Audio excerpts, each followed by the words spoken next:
Hello friends, welcome to our YouTube channel education with fun. तो हमारा sample question paper का part 2 है ये। ठीक है, पहले वीडियो में हमने 2 सेक्शन को डिस्कस किया था, writing section and reading section.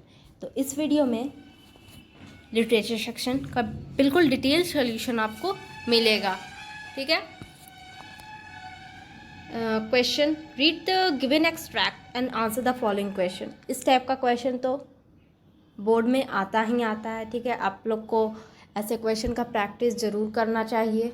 ठीक है, आप हमारे चैनल को भी सब्सक्राइब कर सकते हैं। ठीक है, इस पर भी बहुत सारे सैम्पल पेपर अपलोड किए जाएंगे, आप लोग उससे भी प्रैक्टिस कर सकते हैं। तो पहला क्वेश्चन है माई मदर एट 66 से। ठीक है, पोएट्री से। And felt that old familiar ache, my childhood fear, but all I said was, see you soon, Amma. And all I did was smile and smile and smile. ठीक है, ये 6 marks का question है। ठीक है, extract दिया हुआ है, इसके बेसिस पे आपको आंसर करना है एंड ये भी ऑब्जेक्टिव है। ठीक है, first question, what does the poem revolve around. ठीक है, पोएम किसके इर्द गिर्द है। ठीक है, पोएम क्या बताना चाह रहा है। तो Kamala Das feelings for her mother, her own insecurities, advancing old age and the expected end, और पोएटिस जर्नी। देखिए, ऑप्शन नंबर ए हो सकता है, सी हो सकता है। ठीक है, तो हम लोग इसमें ऑप्शन ए चूज़ करेंगे। क्यों ऑप्शन सी इसलिए नहीं, क्योंकि हाँ उसमें बताया गया advancing old age and the expected and, लेकिन पोएम ही है माई मदर एट 66। कमला दास इसमें अपना फीलिंग बता रही है अपने मदर के प्रति। ठीक है, तो ऑप्शन ए बिल्कुल एप्रोप्रिएट करेक्ट आंसर है। And then next question, what was the poetess greatest childhood fear. तो losing her mother, losing her family, shifting from one city to another, और taking care of her mother. तो इसमें तो सभी को पता है, बिल्कुल एकदम बेस्ट एप्रोप्रिएट आंसर है option number A, losing her mother. Poem में बहुत ही अच्छे से बताया गया है। अगर आपको कि कोई भी पोएम बहुत ही हार्ड लगा हो, समझ में नहीं आओ, आप लोग कमेंट कीजिएगा। ठीक है, उस पोएम को मैं समझा दूंगी अच्छे से। ठीक है, now next question, which of these is an example of alliteration from the above lines. Alliteration आप लोग जानते ही हैं, एलिट्रेशन, रिपीटेशन। ठीक है, मेटाफोर, सिम्बली, ऐसे क्वेश्चंस आते हैं एग्जाम्स में। तो लेट विंटर्स मून एलिट्रेशन है? नहीं, एलिट्रेशन तो कॉन्सोनेंट का रेपिटेशन को बोलते हैं। ठीक है, और वॉवेल्स। द ट्रीज स्प्रिंटिंग, ये भी नहीं। Smile and smile and smile, हाँ ये एलिट्रेशन भी है और रिपीटेशन भी है। ठीक है, क्योंकि इसमें बिल्कुल वर्ड का रिपीटेशन हो रहा है, तो स्माइल एंड स्माइल हो जाएगा एलिट्रेशन का example. Next question, the reason of poetess smile at the end is that. क्या कारण है पोएट स्माइल क्यों कर रही है, वो खुश है। The poet is optimistic, optimistic means खुश नहीं, ऑप्टिमिस्टिक मीन्स आशावादी। ठीक है, जो हर सिचुएशन में अपने आप को पॉजिटिव सोचता है, लेकिन नहीं, ये पॉजिटिव नहीं सोच पा रही है। फर्स्ट ऑप्शन नहीं होगा, ऑप्टिमिस्टिक वो नहीं है। The poet is trying to hide her tears behind smile, वो बहुत अंदर से दुखी है, वो उसे छिपाना चाहती है, इसीलिए all I said she said was see you soon Amma, and all she did was smile smile and smile. Then यहाँ पे पोएटिस जो है वो ट्राइंग टू, देखिए यहाँ पर पोएट लिखा हुआ है लेकिन पोएटिस होगा। ठीक है, कमला दास के बारे में बताया गया, पोएटिस होगा। And the poet is happy, ये तो बिल्कुल नहीं होगा क्योंकि हैप्पी नहीं है poetess. And the poetess embraces difficulties with smile, no, B option is appropriate. The next question, the poet parts with a mother, happily, excited, helplessly, grief. Poet जब अपनी मदर से बिछड़ रही होती है, ठीक है, तो उस समय दूर जा रही होती है, तो उस समय पोएटिस का कैसा फीलिंग होता है। ठीक है, तो हैप्पी होती है? नहीं। एक्साइटेड होती है? नहीं। हेल्पलेसली होती है, वो नहीं जाना चाहती है लेकिन उसे जाना पड़ रहा है, हेल्पलेसली। ग्रीव्ड, हाँ दुखी होती है, लेकिन यहाँ पे बिल्कुल एप्रोप्रिएट जो लग रहा है वो हेल्पलेसली है। दुखी तो है हाँ, लेकिन क्यों वो नहीं जाना चाहती है, लेकिन उसे जाना पड़ रहा है, वो नहीं कुछ कर सकती, हेल्पलेस है वो। And name the poet, option दिया हुआ है स्टेफन स्पेंडर, कमला दास, जॉन कीट्स, रॉबर्ट फ्रॉस्ट। तो इसमें तो फर्स्ट ही में दिया हुआ है, तो क्वेश्चन में ही, इधर के क्वेश्चन में कमला दास फीलिंग्स, तो इसका तो अगर आंसर नहीं भी पता हो तो सब आप लोग टिक कर दीजिएगा कमला दास, ठीक है। Now next question, read the extract and answer the following questions. He wore a derby hat, a black four-button suit with tiny lapels, and he had a big black handlebar mustache. Then I looked around and I saw that everyone in the station was dressed like 1890. Something I never saw so many beard, sideburns and fancy mustaches in my life. देखिए ये extract से 4 number का question आया है और ये chapter है the third level. The third level बहुत ही ज़्यादा इंटरेस्टिंग चैप्टर है, मतलब इसमें आपको डीप थिंकिंग करना होगा, मतलब आपको खुद से पढ़ना होगा, खुद से सोचना होगा कि आखिर थर्ड लेवल में कहना क्या चाह रहा है, वरना ये चैप्टर आप लोग नहीं समझ पाइएगा। बहुत ही इसमें डीप थिंकिंग चाहिए और सभी को इसमें कंफ्यूज रहता है, थर्ड लेवल वॉज रियल और fix, third level was real और फिक्स। ओके, क्वेश्चन पे आते हैं। Where is the speaker standing at this time? ये जो एक्सट्रैक्ट लिखा हुआ है उस समय स्पीकर कहाँ पे खड़ा है? At the first level of grand central station, at the second level of grand central station, at the third level of grand central station और एट द बस स्टॉप। तो सभी को पता है आंसर सी हो जाएगा, third level of grand central station पे है, तभी तो इसमें दिया हुआ है कि एवरीबॉडी वॉज ड्रेस्ड लाइक 1890, तो ये थर्ड लेवल हो गया। What did the speaker observe at this place? तो देखिए एक्सट्रैक्ट दिया हुआ है, लेकिन ज़रूरी नहीं है कि उसी लाइन से क्वेश्चन, उसी लाइन से आपको आंसर देना है, उसके आगे और पीछे से भी क्वेश्चन पूछा जाता है और आपको वो बताना है। जैसे कि इस क्वेश्चन में बोल रहा है what did the speaker observe at this place, तो people were dressed in the old fashion, तो हाँ ये तो एक्सट्रैक्ट में भी दिया हुआ है। टिकट काउंटर्स वर स्मॉलर, तो ये एक्सट्रैक्ट में नहीं दिया हुआ है, लेकिन of course ticket counters were smaller, ये है, सही है। And station lights were flickering also, ये सारा चीज़ थर्ड लेवल का है और ये हो रहा था, ठीक है, ये था, तो ये सब ऑब्जर्व किया स्पीकर ने, तो आंसर होगा ऑल ऑफ द एबव, ना कि सिर्फ ए होगा कि एक्सट्रैक्ट में दिया हुआ है तो हम ए टिक करते हैं, नहीं, all of the above. What genre does the story explore? Comedy? No. Tragedy? Tragedy इसमें नहीं शो किया गया। मिस्ट्री भी नहीं कह सकते हैं, ये एक साइंस फिक्शन जेनर है, ठीक है, science fiction story. The speaker shared his experience with, speaker जो अपना एक्सपीरियंस किसके साथ शेयर किया? हिज फ्रेंड्स एंड वाइफ, तो हाँ अपने फ्रेंड सैम विनर जो कि साइकेट्रिस्ट था और अपनी वाइफ के साथ लीशा। His mother? No. Boss? No. All of the above? No. तो ऑप्शन हो जाएगा ए। देन क्वेश्चन है read the extract carefully and the answer the following question. इससे 6 मार्क्स का क्वेश्चन किया गया है। This morning Saheb is on his way to the milk booth, in his hand is a steel canister. Now walking a tea stall down the road, he says, pointing in the distance, I'm paid 800 on all my meals. Does he like this job? I ask. His face, I see, has lost the careful look. Okay, ये 6 marks का question इसमें पूछा गया है। ये कौन सा chapter है? लॉस्ट स्प्रिंग, ठीक है। सबसे पहले आप कुछ भी एक्सट्रैक्ट अगर दिया हो तो सबसे पहले तो आप सोचिए कि ये किस चैप्टर का है, उसके राइटर का भी नेम आपको याद होना चाहिए। इसका राइटर का क्या नेम है? तो अनीश जंग, ठीक है। लॉस्ट स्प्रिंग क्वेश्चन पूछ रहा है what did Saheb do earlier, तो earlier Saheb used to carry plastic bags for rag picking. देखिए 1 मार्क का क्वेश्चन आपको बिल्कुल एप्रोप्रिएट लिखना है, इसमें आपको लेंदी करना ही नहीं है, 2-3 लाइन भी नहीं, बिल्कुल सिंगल लाइन रहना चाहिए। नाउ व्हाई हैज साहब लॉस्ट हिज केयरफुल लुक?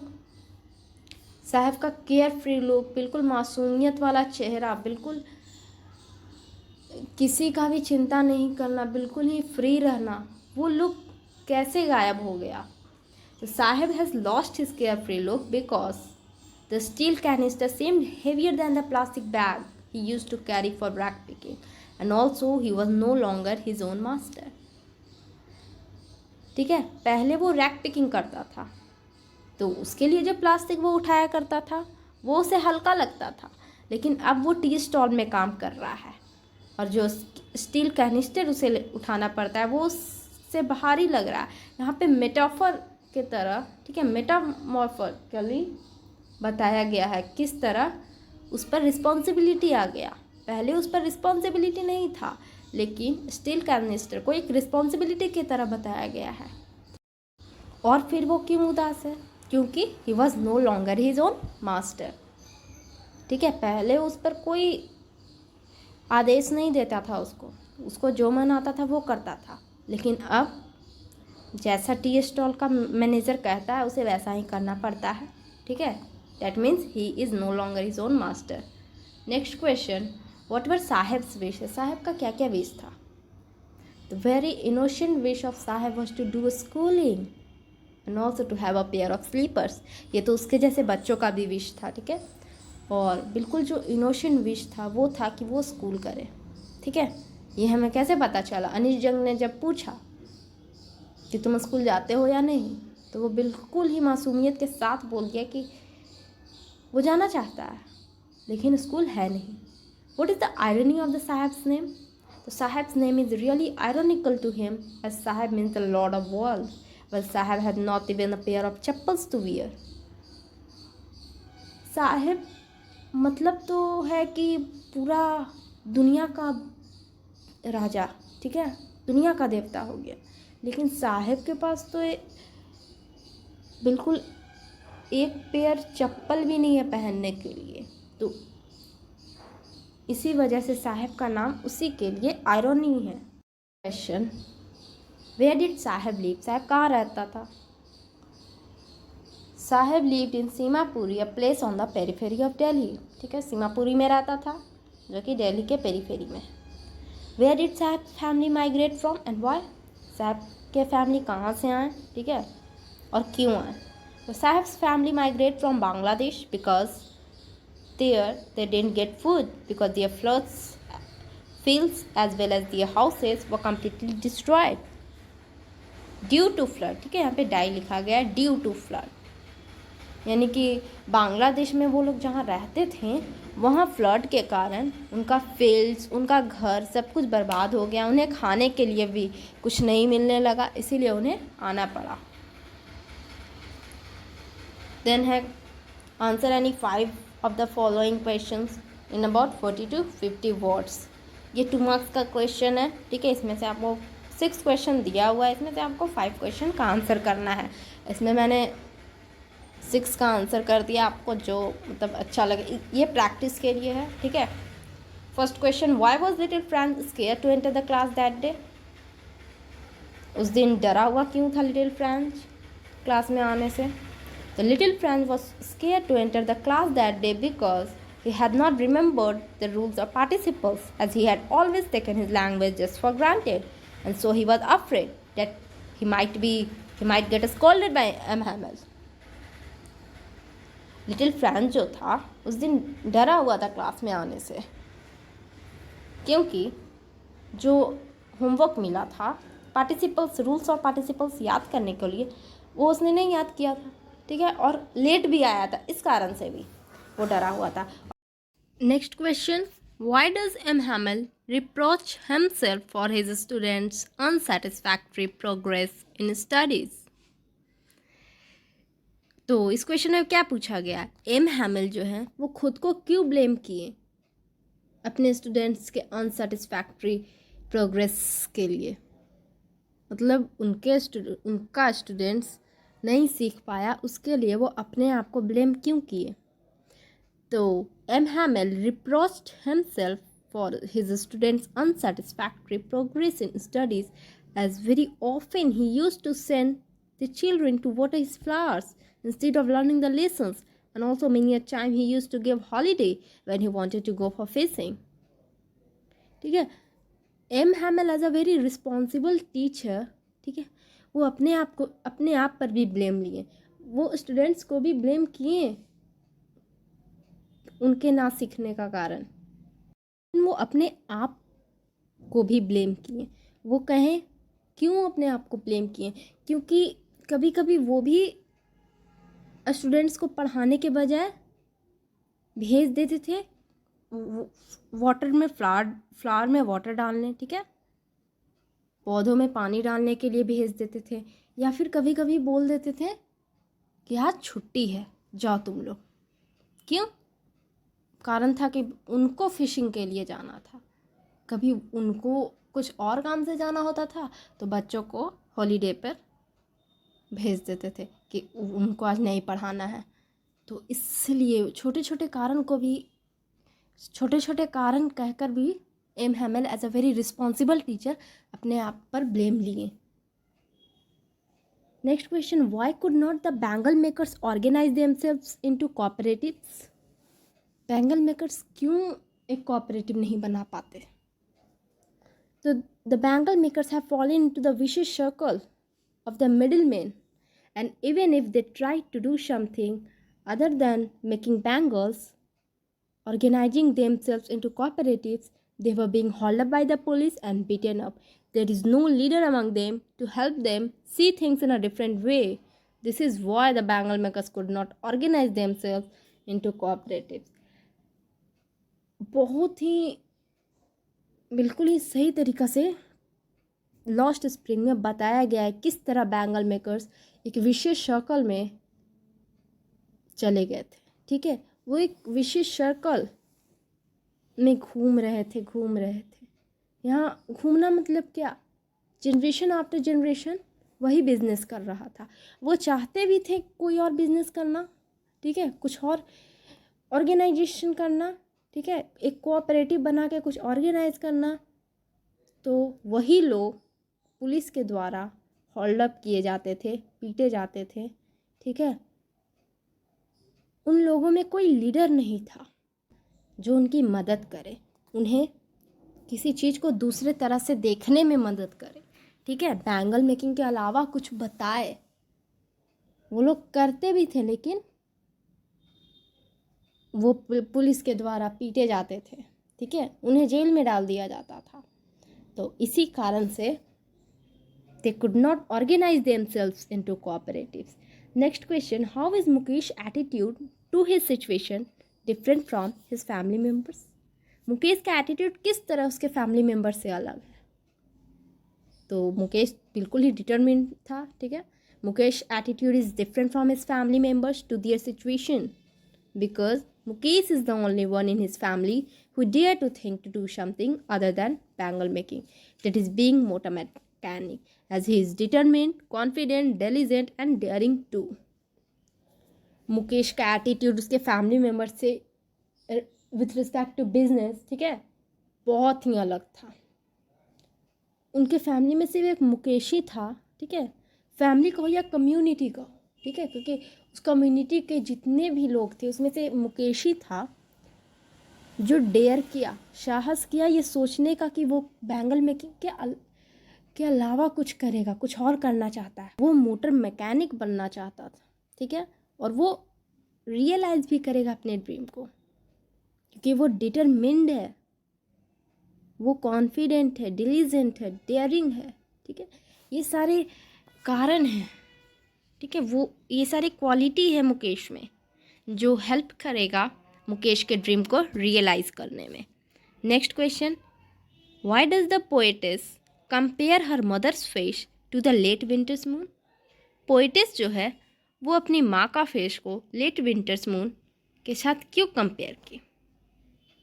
तो the poetess compares her mother's face to the late winter's moon because during winter season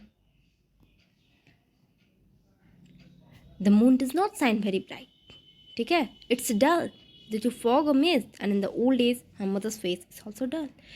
पोइटिस जो है वो इसीलिए कंपेयर की अपनी माँ का फेस को लेट विंटर्स मून से, क्योंकि विंटर सीजन में जो होता है मून उतना नहीं चमकता है, ठीक है, वो डल होता है। क्यों? क्योंकि विंटर में फॉग होता है, मॉइस्ट होता है। तो ठीक उसी तरह ओल्ड एज में उसकी माँ का फेस भी डल हो गया है, and this is why The poetess compares her mother's face to the late winter's moon. Next question.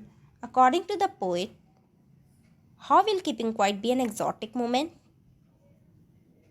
Keeping quiet exotic moment कैसे हो सकता है?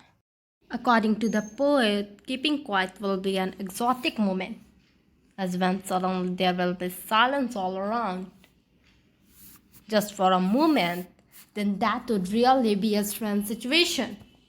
That is exotic, means unique, as this is something that no one has ever expected. ठीक है, इसमें poet के अनुसार keeping quiet exotic moment क्यों होगा, कैसे होगा? तो सबसे पहले तो एक्जॉटिक मतलब क्या होता है? एक्जॉटिक मीन्स यूनिक, ठीक है। तो अगर अचानक जस्ट एक ही पल के लिए ही क्यों ना हो, अचानक पूरे दुनिया में, पूरे विश्व में, ठीक है, बिल्कुल ही शांत हो जाए सब कुछ, बस एक पल के लिए, जस्ट फॉर अ मोमेंट, तो वो क्या स्ट्रेंज सिचुएशन नहीं होगा? किसी ने आज तक ऐसा एक्सपेक्ट किया है? नहीं। तो ये जो मोमेंट होगा वो बिल्कुल ही एक्सोटिक होगा, बिल्कुल ही यूनिक होगा। Now next question, answer the following question in about 40 to 50 words. ये भी 2 marks का एक क्वेश्चन है। Now, why was Charlie sure that his friend Sam Winner had gone to Galesburg back in 1894? Charlie कैसे confirm हो गया कि sham winner जो उसका फ्रेंड था, साइकेट्रिस्ट फ्रेंड, वो गेल्सबर्ग गया है 1894 का? One night, while Charlie was fuzzing with his stamp collection, he came across a first day cover that had been mailed to his grandfather. However, instead of a blank paper, it contained a letter for Charlie from Sam. It urged him to come back to the third level with Louisa, his wife, and keep looking for it till he found it, as Sam had been enjoying in Galesburg for 2 weeks. This made him confirm that Sam Weiner had gone to Galesburg back in 1894. एक बार जब Charlie stamp collection को देख रहा था तो उसे first day cover मिला, जो कि उसके दादाजी को भेजा गया था, ठीक है। और यूजुअली फर्स्ट डे कवर जो होता है वो ब्लैंक होता है, लेकिन उसमें instead of a blank paper उसमें लेटर था, सैम के लिए लेटर, चार्ली के लिए लेटर था जो कि सैम ने भेजा था। उसमें लिखा हुआ था कि सैम 2 वीक्स से, ठीक है, वो गेल्सबर्ग में एंजॉय कर रहा है, और चार्ली से भी अपील किया कि वो आए गेल्सबर्ग में, थर्ड लेवल में आए। उसे नहीं मिले तब तक वो थर्ड लेवल को ढूंढने का प्रयास जारी रखे।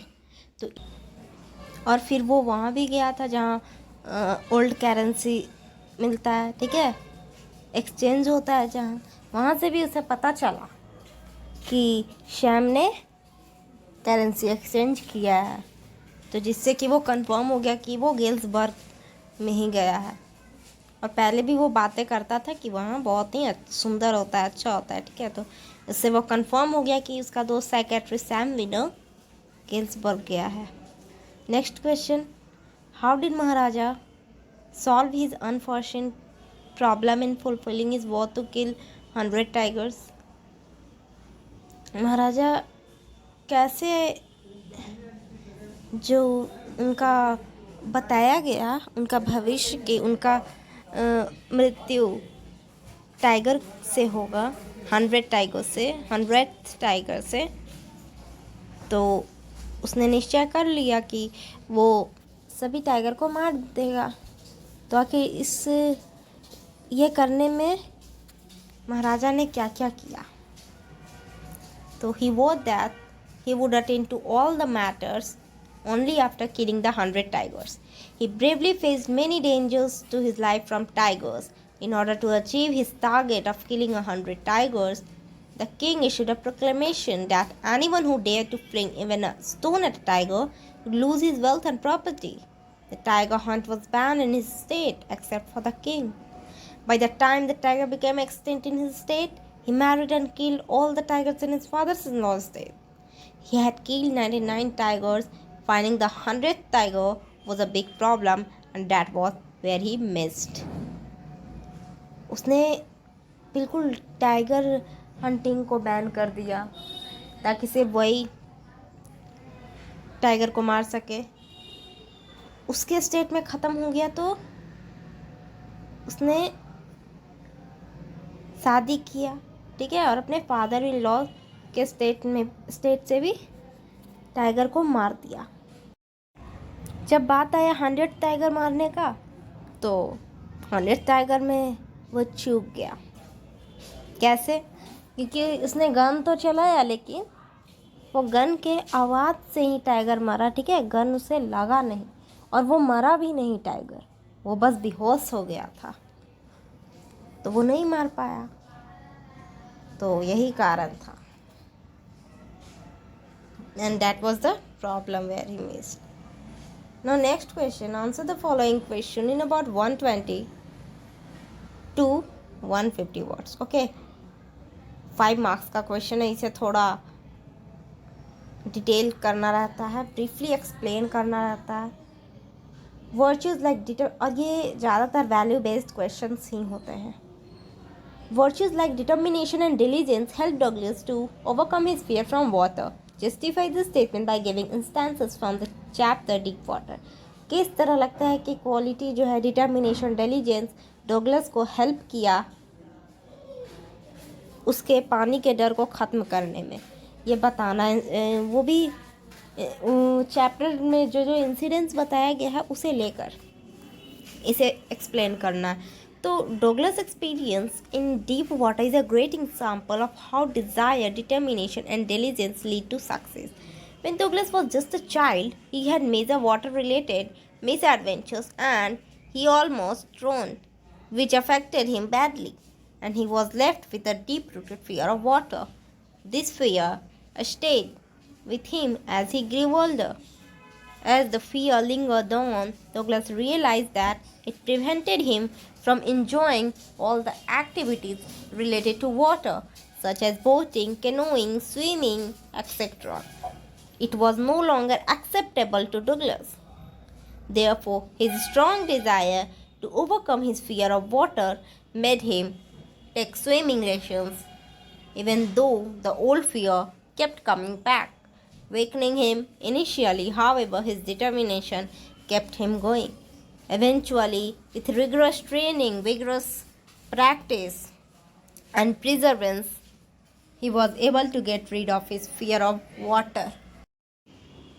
तो इसमें हमें वो सारे इंस्टेंसेस को मेंशन करना है जिससे पता चलता है कि विलियम डगलस का डिटर्मिनेशन, डिलीजेंस, ठीक है, डिज़ायर, ये सब उनके सक्सेस में साथ दिया है, उनके फियर ऑफ वाटर को भगाने में साथ दिया है.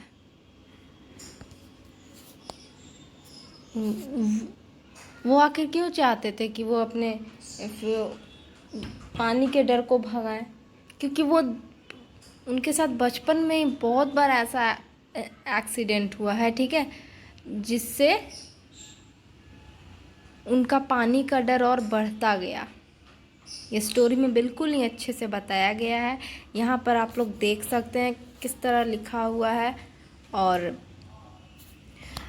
तो जैसे जैसे वो बड़े हुए उन्होंने देखा दूसरे को कि किस तरह लोग वाटर में इंजॉय करते हैं, ठीक है, whether in the form of boating, canoeing, swimming और whatever they enjoy water. तो उन्हें भी इच्छा हुई कि वो भी इस तरह से अपना लाइफ नहीं जिए जिसमें वो इंजॉय ही ना कर पाए. तो तब उन्होंने डिटरमाइन किया कि उन्हें भी स्विमिंग सीखना है और उन्होंने वो कर दिखाया अपने डिटर्मिनेशन से, डिज़ायर से एंड डिलीजेंस से. आंसर आप लोग देख सकते हैं कितने अच्छे तरह से लिखा हुआ है. आप लोगों को इसके लिए प्रैक्टिस करना होगा. बिल्कुल सिर्फ स्टोरी पढ़कर नहीं, आपको बार बार स्टोरी ऑफ वर्ड्स पर ध्यान देना है। The next question, through the story The Tiger King, the writer speaks loud against some evil practices in society. Elaborate the statement by giving a few examples from the story. तो ये question है tiger king का। Tiger king में किस तरह writer कुछ बुरी प्रथा के बारे में बताए हैं इस चैप्टर में, हमें वो डिस्कस करना है। इसमें भी स्टोरी से इंस्टेंसेस लेकर डिस्कस करना है। तो देखिए, through the story the tiger king the writer speaks loud against some evil practices in society including hunting animals, bribing, superstitious belief etcetera. Tiger king में राइटर बहुत से बुरी प्रथा के बारे में बताए हैं। ये बिल्कुल ही सटायरिकल स्टोरी है, ठीक है। इसमें ह्यूमरस है, सटायर है, आयरनी है, एग्जाजरेशन है, सब कुछ है। और उस इविल प्रैक्टिसेस में कुछ हो गया hunting animal is the main reason, ठीक है। जो राइटर हैं वो हंटिंग एनिमल्स ही सबसे उस पर ज़्यादा फोकस किए हैं, ये बताने में कि ये इविल प्रैक्टिस है जो कि अभी भी सोसाइटी में होता है। एंड देन ब्राइबिंग हो गया, सुपरस्टिशियस बिलीफ हो गया, एंड देन आपको इसको डिस्कस करना है। तो ये वाला थोड़ा आंसर इसमें बड़ा है, एक्चुअली इतना होना नहीं है बड़ा, इसमें बड़ा लिखा हुआ है, इसमें मैंने डिस्कस कर दिया है। बट आपको आंसर 120 to 150 वर्ड्स में ही लिखना है। लेकिन वर्ड लिमिट पर कोई मार्क्स वैसे कटता नहीं है, वो आप पर निर्भर करता है। अगर आप टाइम मैनेज कर पाते हैं तो ठीक है, लेकिन ज़्यादा और ख़ासकर लिटरेचर में आपको लेंदी तो लिखना नहीं है, वर्ड लिमिट में ही रहना चाहिए, क्योंकि लेंदी लिखना मतलब आप खुद कंफर्म नहीं है आंसर क्या होगा। तो इसमें मैंने इसीलिए लिखा है आपको एक्सप्लेन करने के लिए। तो the story satirizes the concept of people in power. They refuse to take no for answer, and their whims become laws for their subjects. This is appropriately illustrated by the eccentric behavior of the Tiger King, who wished to disprove an astrologer's prediction about his death. The Tiger King's eccentricity made him whimsical and conceited. He felt happy when he was informed about the presence of tiger so that he could kill the tigers. इसमें writer किसके बारे में बता रहे हैं? इसमें writer जो हैं वो पीपल इन पावर पर कमेंट किए हैं। वैसे पीपल जो पावर में हैं वो अपने पावर का इस्तेमाल करके अपने, ठीक है, वो अपने विम्स को ही लॉ बना देते हैं। वो जो चाहते हैं उसे ही कानून बना देते हैं, जैसे कि टाइगर किंग ने किया। टाइगर किंग ने क्या किया, जब उसको एस्ट्रोलॉजर से प्रेडिक्शन मिला कि उसकी मौत टाइगर से होने वाली है, तो उसने सारे टाइगर हंटिंग बैन करा दिया। क्यों? ताकि सिर्फ वही मार सके टाइगर को। और ऐसे करने में उसने बहुत लोगों को सज़ा भी दिया, ठीक है, बहुत लोगों की प्रॉपर्टी लिया। तो ये क्या हुआ, वो अपना पावर का गलत इस्तेमाल किया। और होता भी है आजकल ऐसा। Here the writer speaks loud against hunting animals erratically, which nowadays leading to their extinction. तो इस पूरे फर्स्ट पैरा में क्या बताया गया, राइटर ने हंटिंग एनिमल्स को एज अ इविल बताया है, जो कि अभी भी प्रैक्टिस में है हमारे सोसाइटी में, और जिसके कारण उनका एक्सटिंक्शन होते जा रहा है। Then the writer speaks loud against autocracy, that in pre-partition days, though Indian rulers were scared of the British officials in their own state, they behaved like autocrats. इसमें ऑटोक्रेसी के बारे में बताया गया है। देखिए, टाइगर किंग का खुद बिल्कुल ही इंग्लिश स्टाइल में ब्रिंग अप किया गया। ओके, इंडिया में रहने के बावजूद, ठीक है, बिल्कुल ही ब्रिटिश स्टाइल में उनका ब्रिंगअप हुआ। तो ऑटोक्रेसी के बारे में बताया गया है, किस तरह लोग अपनी प्रथा को भूलते जा रहे हैं और दूसरे के कल्चर को निभाते जा रहे हैं। The writer also speaks loud against bribe when the tiger sent expensive diamond rings to the wife of a British officer as a bribe. As giving bribe is indeed an evil practice. It makes the whole system corrupt. फिर जो writer है वो bribe को evil practice बताते हुए कहते हैं कि टाइगर किंग जब नहीं अलाउ किया, ठीक है, दूसरे ब्रिटिश ऑफिसर को टाइगर के साथ टाइगर को मारने के लिए तो अलाउ नहीं किया, एंड उसके साथ इवन फ़ोटो लेने के लिए भी अलाउ नहीं किया। तो टाइगर किंग ने एज अ ब्राइब क्या किया, तो उनकी वाइफ को बहुत से डायमंड रिंग्स दिए। तो ये भी बिल्कुल ही गलत है, ये पूरे सिस्टम को करप्ट कर देता है और ये आज भी ऐसा चलता है। Then and the king of a state, instead of indulging himself in such wrong practices, should actually be checking it. Therefore, it was wrong on the part of the tiger king to bribe the officer. Another reason was that it was also not right of him because it was the people's money and he had no right to waste the money of his subjects for his whims and fancies. Now, the entire story is about an astrological prediction that the Tiger King is destined to die by a tiger. The king takes it as a mission to kill 100 tigers, but the death of the Maharaja due to a wooden tiger again substantiates the superstitious belief by making the prophecy comes true. Nowadays, also, these types of superstitious beliefs are being prevalent in our society.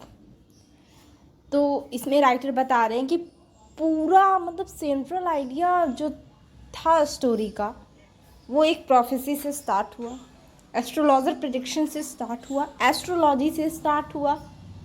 उसमें क्या बताया गया कि tiger king का मौत tiger से होगा